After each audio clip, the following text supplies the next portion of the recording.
tonight, messages of hope for a brighter future as Nigeria celebrates children.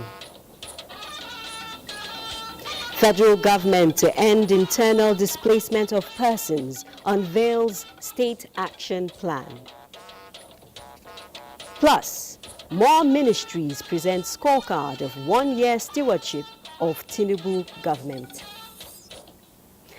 Hello and thank you for joining us on the Network News on NTA. I'm Naja Atutujani. Tonight, Michael Olaleye joins us from Lagos, while Musa Abubakar is here in Abuja with business news. Remember that this broadcast is being streamed live on our website, nta.ng/live.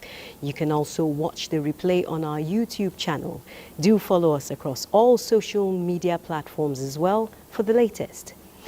Today in Nigeria, children are being celebrated to prepare them as future leaders. However, in the face of current challenges and dynamic societal changes, how prepared are the children and their guardians in rising up to the challenge? Momso Damian Detti investigates. May has come again.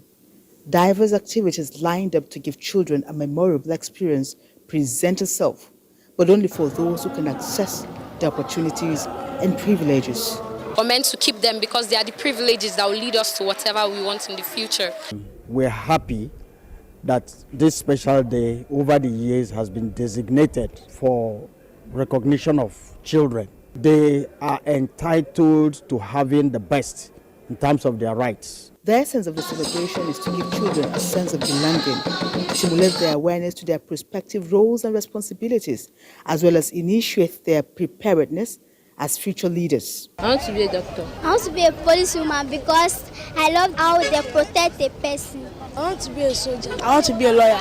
Society is dynamic, so we should be thinking of reviewing the Child's Rights Act. This, however, may just remain a mirage to the many out-of-school children currently in Nigeria. It was in 2015. My mother died at the time. She wanted to give birth to my brother.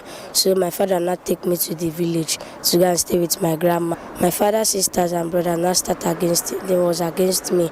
They said that I'm the one that killed my mother. They now start accusing me. I stopped school because my mother cannot afford my school fees. So I now off these drinks. Since my mother born me, my mother and my father run and leave my mother. I want government to provide for us security so that girls can come to school. 2024 National Children's Day is enhancing the total well-being of Nigerian child through quality education and skill development. So, what next? Religious organizations, the private sector, we should all come together to ensure that the rights of children in Nigeria are made real. The government has stepped up its call to action to ensure that all those issues are addressed. The call for action above says it all. In Abuja, Momso Damian Detti, NTA News. From that report, it seems the future leaders are up to the task as long as obstacles are removed. Meanwhile, President Bola Tinubu celebrates Nigerian children on the special occasion of Children's Day. The president rejoices with parents, guardians, and families across the nation, calling for a reinforcement of the family unit as a place where the sacred values of honesty, modesty, hard work and charity are passed down to the shining lights of tomorrow. President Tinubu affirms that society is a reflection of each family unit, urging the preservation of those principles which make citizens a wholesome, nurturing and thriving nation. The president states that his administration is sparing no effort in ensuring that Nigeria's children have a solid footing for the realization of their dreams. With increased investment in education and the recent overhauling of the entire education system to provide both human and material resources for learning, as well as the efforts of the National Commission for Almajiri and out-of-school children education to get the nation's precious gifts off the streets, The president emphasizes that his administration will continue to expand access to qualitative education for all Nigerians. President Tinubu reassures the nation of his commitment to ensuring a safe and secure ambience of learning for the children while improving the standard of education. Similarly, the Speaker, House of Representatives, Tajuddin Abbas, says the 10th House is doing everything legislatively possible to ensure that every child is educated in Nigeria. While congratulating Nigerian children as they mark Children's Day, Speaker Abbas advocates better welfare and protection of the Nigerian child by the government, parents, guardians and other stakeholders, calling on government at all levels to provide Nigerian children with unfettered access to education, while urging parents to support authorities in this regard. And more than ever before, President Bola Tinubu is committed to building a nation where every Nigerian child can reach full potential. Nigeria's First Lady Oluremi Tinubu gave this assurance at a colorful Children's Day celebration hosted to mark the day. State House correspondent Adeni Taiwo reports the children were the epitome of Nigeria's rich cultural heritage. About 500 pupils drawn from 16 schools in the FCT and its environs, alongside children from Nanaberry Orphanage in New Karu, are the special guests at the banquet hall of the Presidential Villa as activities marking the first year anniversary of Bola Tinubu administration enters day 3. It is that day celebrated the world over, and they are out to have fun, led by their host, Nigeria's First Lady Oluremi Tinubu.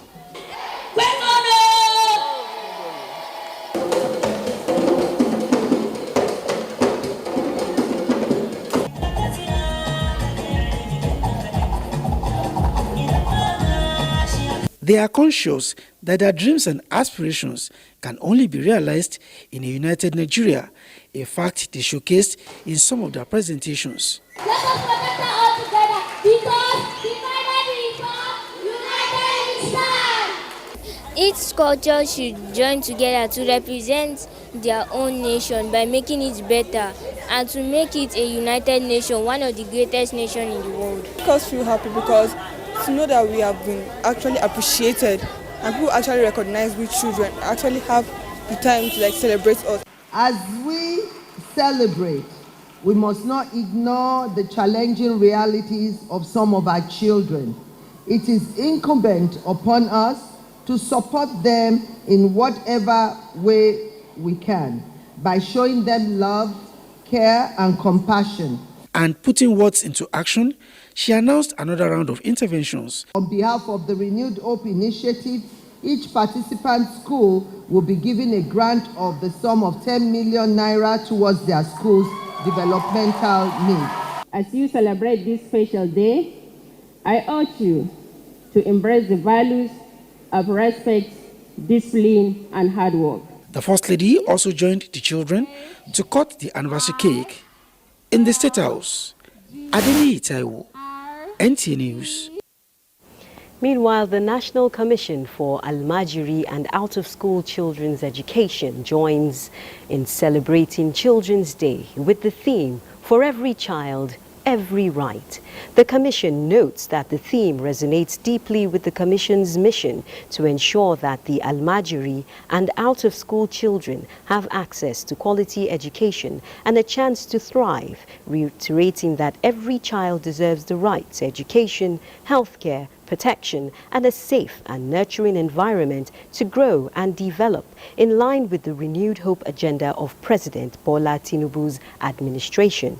Reaffirming the Commission's commitment to addressing these issues and ensuring that every child, regardless of background or circumstances, has the opportunity to reach full potential, the Commission promises to implement effective education policies, collaborating with stakeholders to address the root cause of out-of-school children, integrating Western education into the curriculum, equipping the Almajiri and out-of-school children with vocational skills to be self self-reliant and collaborating with relevant agencies to protect the fundamental rights of Al-Majiri and out-of-school children. The federal government has called for global partnership to address the problem of internal displacement in Nigeria, pledging commitment to ensuring the safety and well-being of displaced citizens. Vice President Kashim Shettima made the call at the launch of the State Action Plan on Durable Solutions to Internal Displacement. State House correspondent Abdurrahman Jibrila was there for NTA News. The action plan is a United Nations Secretary General's solution agenda on internal displacement, which aims to help internally displaced persons find a durable solution to their displacement issues and also to prevent new displacement crises from emerging and ensure those facing displacement receive effective protection and assistance. We welcome the support of the United Nations in our interventions in this global reality. We are here to craft solutions that will outlive us, that will offer future generations a place of hope, a home for all, and a land of opportunity where dreams can be pursued without worry. His Excellency President Bola Ahmed Tinubu has set in place proactive measures to forestall both man-made and natural disasters that could further complicate or stretch the displacement map we inherited. When we selected Nigeria as one of the 15 countries, truth be told, we were faced with some tough questions. Some said the numbers are too large and conditions too difficult. Others warned that Nigeria has many political priorities and IDPs might not rank high enough. And we all share a collective interest in supporting your efforts to bring peace and development to the Northeast. The program, being implemented in 4 northern states of Adamawa, Benue, Borno, and Yobe, is to endure the devastations of economic disadvantages across generations. We are confident that this additional support will go much further to help the people affected by the insurgency to pick up the pieces of their lives and help build a successful, prosperous, and inclusive future for Borno, where no one is left behind. We are concerned about reconnecting the displaced persons with their economic lifestyles that they had seemingly lost as a result of the conflicts. The United Nations commended Nigeria's commitment and leadership in being the first country among the 15 pilot countries to launch the program, noting that the global number of internally displaced persons has doubled in 10 years to nearly 76 million globally. From the State House, Abdurrahman Jibrila, NTA News.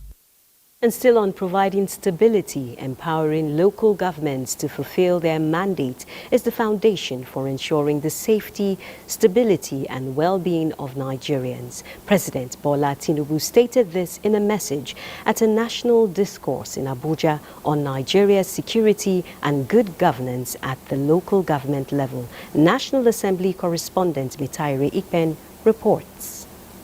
National discuss. Perceived weak governance at local government levels and attendant effects on national security necessitated this national discourse organized by the leadership of the House of Representatives. President Tinubu, in his address delivered by Minister of Defense Mohammed Badaru Abubakar, harps on the need to strengthen the local government system to effectively address security and other developmental challenges. Local governments are the frontline defenders against insecurity, as they are closest to the people and possess intimate knowledge of their communities' needs and challenges. We must prioritize effort at strengthening this important tier of government in our nation if we are to address our critical national challenges. A major reform of the local government system will invariably require an alteration of the Constitution and other incidental legislations touching on local government administration. On the other hand, constitutional alteration can only be achieved through consensus building. As contained in our legislative agenda, the House will continue to play a crucial role in advocating for and enacting the necessary legislative framework to ensure that local governments are granted the autonomy they rightfully deserve. The outcome of this national dialogue is expected to be working documents for the Constitution Review Committee of the House. Bitaire Ikben, NTA News. This is the network news on NTA. The news continues in a moment. Stay tuned. You're just in time for ministerial updates and the 5 pillars of priority developed by the Federal Ministry of Information and National Orientation to change the narrative in government communication, says the Minister Mohammed Idris, who reaffirmed this at the ongoing ministerial sectoral update holding in Abuja. Salihu Gwanara reports. As ministers settle down for the 3rd edition of the Ministerial Sectoral Update, the host, Minister of Information and National Orientation, Mohammed Idris, is confident that the gesture is in line with the ministry's desire to restore trust in public communication and amplify policies of the government. This, of course, is in line with the desire of President Bola Ahmed Tinubu not to dwell on fanfare in his first year anniversary, but to be fully accountable to Nigerians by projecting the successes recorded in the federal government's development objectives known as the Renewed Hope Agenda. President Bola Ahmed Tinubu and the entire administration is determined to leave a lasting transformative impact on Nigeria. Like all other sectors, the media, he says, has a place in the heart of the current administration, as media organizations will enjoy financing at single-digit rates. This, the president believes, will help to cushion some of the challenging effects of the high cost of operating the media in this country.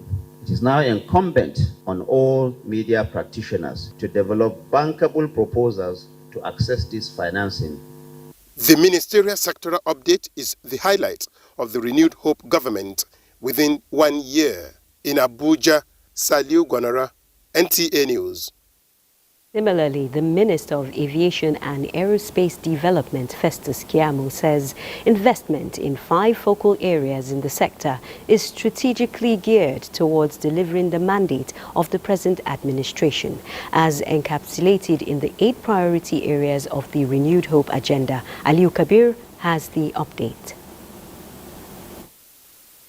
Giving his scorecard at the ongoing ministerial briefing as part of activities marking 1 year in office of the Tinubu administration, apart from ensuring the growth and development of the local airlines and improved infrastructure to a world-class standards, and the development of human capacity, the ministry within the period under review has secured the resumption of foreign airlines operations in Nigeria.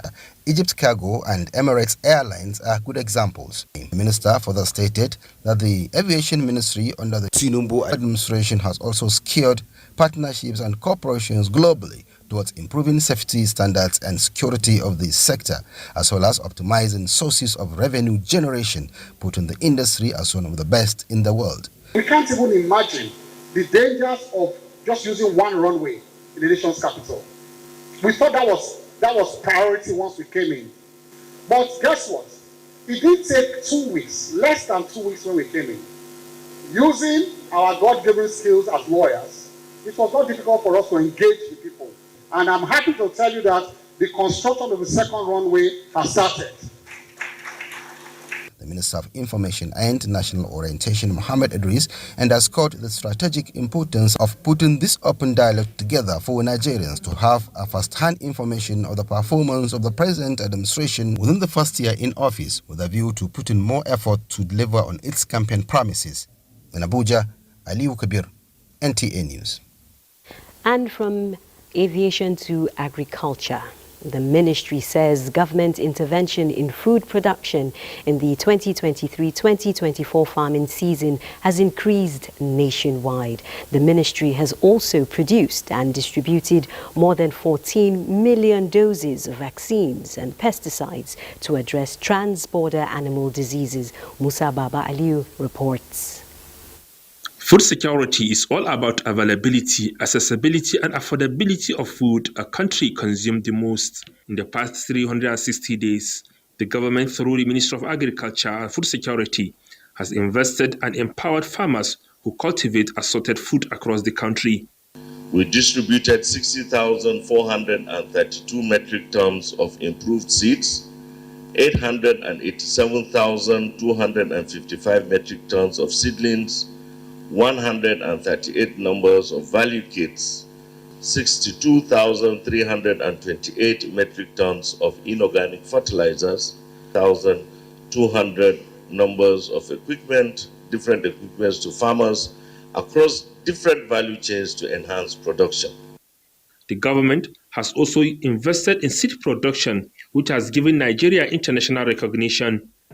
In the area of livestock development, the government has developed a national livestock development plan aimed at improving the livestock contribution to the national economy. We've established what we call multi-stakeholder platform for feed and fodder development, so that we'll be able to develop our own Nigerian feed and fodder industry. And it is expected that this will generate a lot of employment to young Nigerians. The minister also announced the ban in outright purchase of foodstuffs by donor agencies from open local markets across the country. Musa Baba Aliyu, NTA News. Now, away from agriculture, let's revisit a trending issue at the National Assembly. Nigerians may, in the coming days, be singing the old anthem, Nigeria, We Hail Thee, at national events and ceremonies. National Assembly correspondent Lami Ali reports that, as observed at a public hearing on the National Anthem Bill, some stakeholders find the old anthem inspiring and symbolic of Nigeria's identity. Nigeria, we hail thee, our own dear native land. Though tribal tongue. A rendition of the proposed anthem by Michael Zekume, SAN, who has also written a book with the title, he wholeheartedly supports return to the old anthem. I want you to listen to the meaning. Nigeria, we hail thee, we greet you. Our own dear native land. Our own dear native land. This is our land. We don't have any other. That old ancient anthem made us to understand that, look, irrespective of those our primordial differences, in brotherhood we stand. But the Minister of Justice and the Director General of the National Orientation Agency share different opinion. I believe that it should be subjected to a wider process of citizen participation through zonal public hearings, resolutions of the Federal Executive Council, the Council of States, national and state assemblies, and so on. The outcome of this process is bound to be a true reflection of the wishes of the generality or majority of Nigerians. National Orientation Agency, under the Ministry of Information and National Orientation, has been working assiduously on the whole question of national identity, of which the issue of national anthem is just a subset. And if we are going to look at the current situation of this country, the challenges that we have, what we should be looking at is the complete national identity question. The Senate leadership and the Committee on Judiciary says what the National Assembly is doing is to provide a legal framework for an anthem that evokes a sense of unity and patriotism in citizens.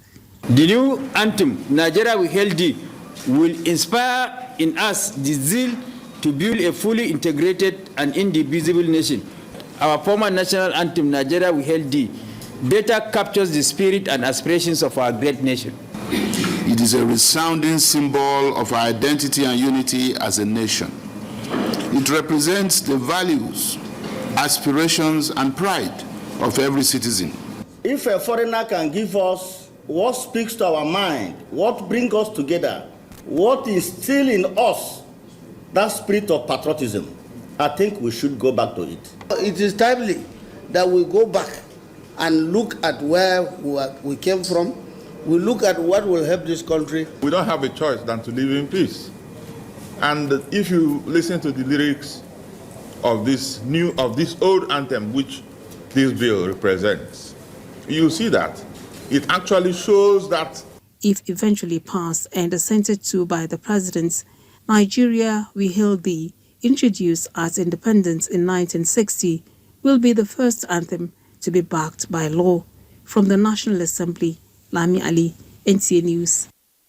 Now to another public hearing, but this time enhancing effective regulation and legal framework for the shipping sector to guarantee consumer protection, encourage healthy competition and enhance investor trust in the maritime sector. The major submissions by key players at a public hearing on the Shippers Council Repealing and Reenactment Bill by the House of Representatives Committee on Shipping Services, Ports and Harbour. National Assembly correspondent Isa Mohammed has the details. Speaker Tajuddin Abbas, while declaring open the public hearing, says the maritime sector needs a legal framework in line with best global practices to enhance healthy competitiveness and professionalism. This reenactment bill not only seeks to ensure that the proposed agency establishes an economic regulatory framework for effective and efficient regulation of commercial and related activities in the shipping and port sector, but also aims to create an enabling environment for private sector participation in the provision and operation of regulated services in Nigeria, amongst others. Like we said, this is the whole essence of the public hearing. You know, we listen to views, put them together, and see how we can harmonize in the best interest of the nation. Adding their voice, other stakeholders highlighted some of the benefits derivable from the bill when passed. Operations of the numerous economic actors in the ports needs to be regulated to ensure value for money, efficiency, maintenance of standards, increased investment, competitiveness, and long-term industry sustainability. So from our perspective, any act that will improve efficiency, lower costs, reduce the bottlenecks that we currently face, will be most welcome. During the public hearing, the committee received more memoranda in support of the bill. From the National Assembly, Isa Muhammad, NTA News. Now let's talk power. Azura Power Plant has sustained its intervention to communities across the country as part of its corporate social responsibility to provide electricity to unserved and underserved areas. Joshua Ojito reports that NOSC 100 Naira a day school Kuje on the outskirts of Abuja is the latest beneficiary of the solar power project. Azura Power, one of Nigeria's leading gas-powered plants, generating more than 400 megawatts of electricity to the national grid. Now, Azura has adopted renewable energy in line with the energy mix policy of the federal government by deploying solar home systems to communities across the country. The intervention came handy for NOSC 100 Naira a day school Kuje, and there is excitement in the school as Azura Power light up the institution. I feel excited. I feel great. Today is Children's Day, and what better day for us than to come here? It's not just about unveiling the solar system, it's also celebrating Children's Day with them. From today being the Children's Day, they will now come to school on a daily basis, knowing that their school has changed, that it's no more coming to be sweating in class, that all of a sudden they now have stable electricity at the school. We're so grateful to Azura because in the classroom now, the children are guaranteed that they can use their LEDs, they can watch videos, they can do projects. Whatever it is we want to do that is supposed to be driven by electricity, this donation will make it possible. And they didn't just give us solar, they did an audit, they wanted to know what our energy needs were, and they gave us exactly what we needed. And they've given us enough to take us off grid. Azura Power says it is also developing 100 megawatt solar powered plants in the northern part of the country, with planned expansion to other parts of the country as Nigeria targets the year 2030 to achieving 30% energy mix. Joshua Ojito, NTA News. It's time to join Michael in Lagos for more updates. Michael. Good to see you, Najatu. The approval for the extension of Nigeria's continental shelf by 16,300 square kilometers, a territory 5 times the size of Lagos, has placed more responsibility on agencies policing the maritime space. And in meeting up with the demand, the Nigerian Maritime Administration and Safety Agency, NIMASA, and the Navy are deepening collaboration towards expanding the capabilities of the Deep Blue platform. Correspondent reports that this move will enable both agencies increase access on sea and improve visibility in the Gulf of Guinea.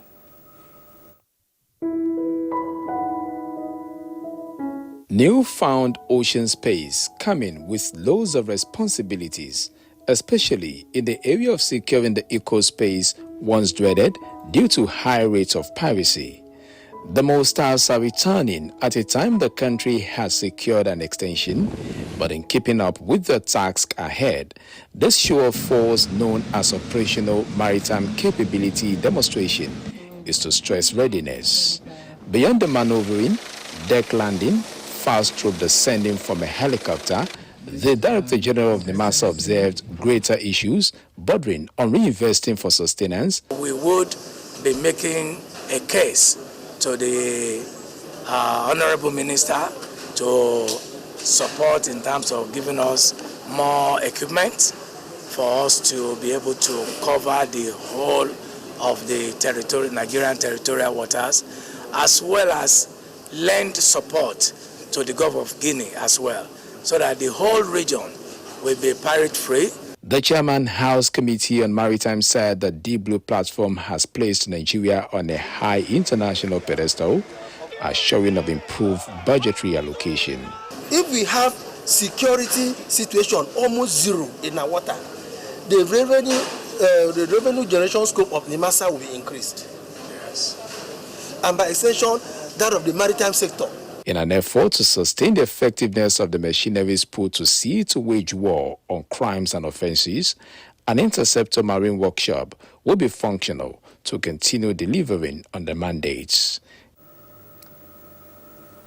The Manufacturers Association of Nigeria has acknowledged efforts of the present administration in confronting the economic challenges facing the country. These difficulties, they say, led to cuts in production, jobs in the fourth quarter of the year due to macroeconomic related headwind. MAN's Director of Research and Advocacy, Oluwaseyi Oshidipe, stated this in Lagos. Lynn Nedeke reports. Following the outcome from the monetary policy meeting, the Manufacturers Association of Nigeria have raised concerns over lingering effects of rising inflation, exchange rate instability, among shortcomings mitigating government policies to stabilize the economy.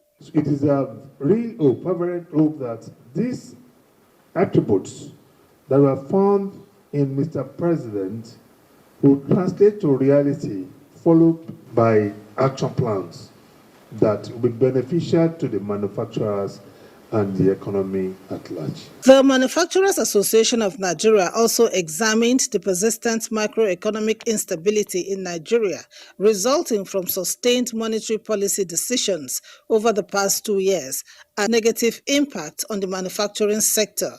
The best way to guarantee sustainable flow of forex in every economy is the manufacturing sector. How buoyant the foreign reserves of China and other big emerging economies are, it's a product of the impact of the manufacturing sector in those countries. The Manufacturers Association of Nigeria noted that manufacturing employment declined by 5.27% in the first quarter, from 4.46% contraction recorded in the preceding quarter. Stakeholders provide recommendations while advocating robust collaboration between monetary and fiscal authorities. In Lagos, Lane Lenake, NTA News.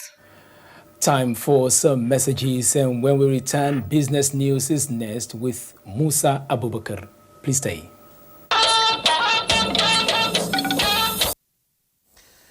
Thanks for being there. Let's bring you up to speed with business development. It has focuses on achieving the present administration's renewed hope agenda. The Nigerian Extractive Industries Transparency Initiative, NITA, is partnering all agencies under the Extractive Sector Office of the Accountant General of the Federation, the Federal Inland Revenue Service, as well as the Central Bank of Nigeria, among other stakeholders, with a view to ensuring that recommendations from NITA's oil, gas, solid minerals, and physical allocation and statutory disbursement reports are implemented. The Interministerial Task Team has the responsibility of studying each 90 industry report of the oil, gas and solid mineral sectors, as well as the fiscal allocation and statutory disbursement report, map out the key findings and recommendations in this report and identify the agencies that are responsible for carrying out the remedial actions as well as recommendations. Is to ensure that 90 does not just publish reports that gather dust on the shelves of agencies, but that the findings of these reports help to deepen government oversight and reform of the oil, gas and mining sector for productivity, transparency and accountability in a manner that provides the greatest good for the greatest number of Nigerian citizens who are the ultimate beneficiaries of the natural resources that are endowed in the country. I want to urge all of us that in the conduct of this business, in the conduct of our assignments, we have to be mindful of whatever we're going to do, because the NTA activities are in full glare of the press and international body. And now to the capital market is a bullish start for the equities market as investors make gains. The all-share index reflects investors' positive sentiment by climbing 0.26% to close at 97,863.34 basis point.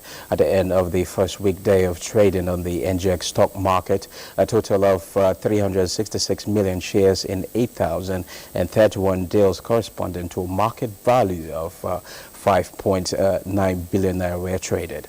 Market capitalization advanced to 55.4 trillion naira. John Holt led the gainers with 9.6% share price appreciation, closing at 2 naira 17 kobo per share, followed by Fidelity Bank, Con Oil and Mutual Benefits Assurance. Well, that's a quick look at business news. It's now time to pause for some messages. The news continues with Najatu after the break. It's nice to know you're still watching the network news. And contrary to widespread speculation over the situation in Kano following dissolution of 5 emirates in the state, the commercial city remains calm. Aminu Umar has the situation report. This is the popular textile market in Kano, where people from within and outside the city engage in their commercial transactions. Like any other day, people are continuing with their normal businesses unhindered. Isa Abubakar of Gama in Nasarawa local government is in the market as usual for his petty trading, alongside hundreds of colleagues that rely on this market for their daily bread. To him, like any average Kano man, peace is critical and must be guarded jealously for business to thrive. The windows are just many. Both the windows of the legal windows and the political windows are many. Even the social, even the social windows, such as involving elders. One, since the court has intervened, there is need for both sides to abide by the court ruling. On his part, Kano State Government, in a media briefing, apologized to the National Security Advisor for the misleading information about his office on the Kano Emirship Tazo.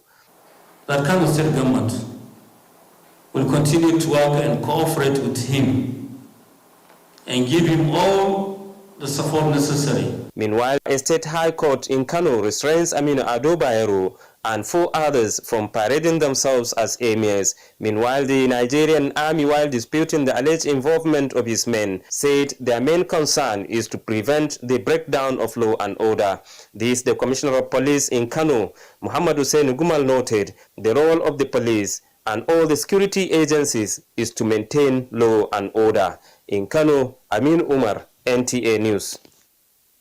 On the global scene, the United States and Europe are taking steps to acquire or manufacture the H5N1 bird flu vaccine, which could be used to protect poultry and dairy workers, veterinarians, lab technicians, and government officials. The move could curb the threat of a pandemic. government officials say. Francis Udojo reports. U.S. officials last week said they were moving bulk vaccine from CSL Seqirus that closely matches the current virus into finished shots that could provide 4.8 million doses of vaccine. Canadian health officials said they have met with GSK, maker of Canada's seasonal flu shots, to discuss acquiring and manufacturing a pandemic bird flu vaccine once its seasonal flu production capacity is freed up. The actions follow the explosive spread of a new strain of bird flu that emerged in late 2020 and has caused unprecedented numbers of deaths among wild birds and domestic poultry. In another news, more than 2,000 people have been buried in Papua New Guinea landslide that destroyed a remote highland village, the government said Monday, as it pleaded for international help in the rescue effort. Locals and rescue teams have been using shovels and pieces of wood to find bodies under the landslide. Meanwhile, South Africa's election could bring the biggest political shift since it became a democracy in 1994 as parties wrap up campaign. South Africans will vote Wednesday to decide whether their country will take its most significant political step towards the sustenance of its democracy. For Global News Update, Francis Udojo, NTA News. Next is Sports Update with Austin Edemodu. The need for women's participation in sports came to the fore in Abuja as young female athletes selected from 20 secondary schools in the FCT compete for podium sports in 400 meters at the Moshood Abiola National Stadium.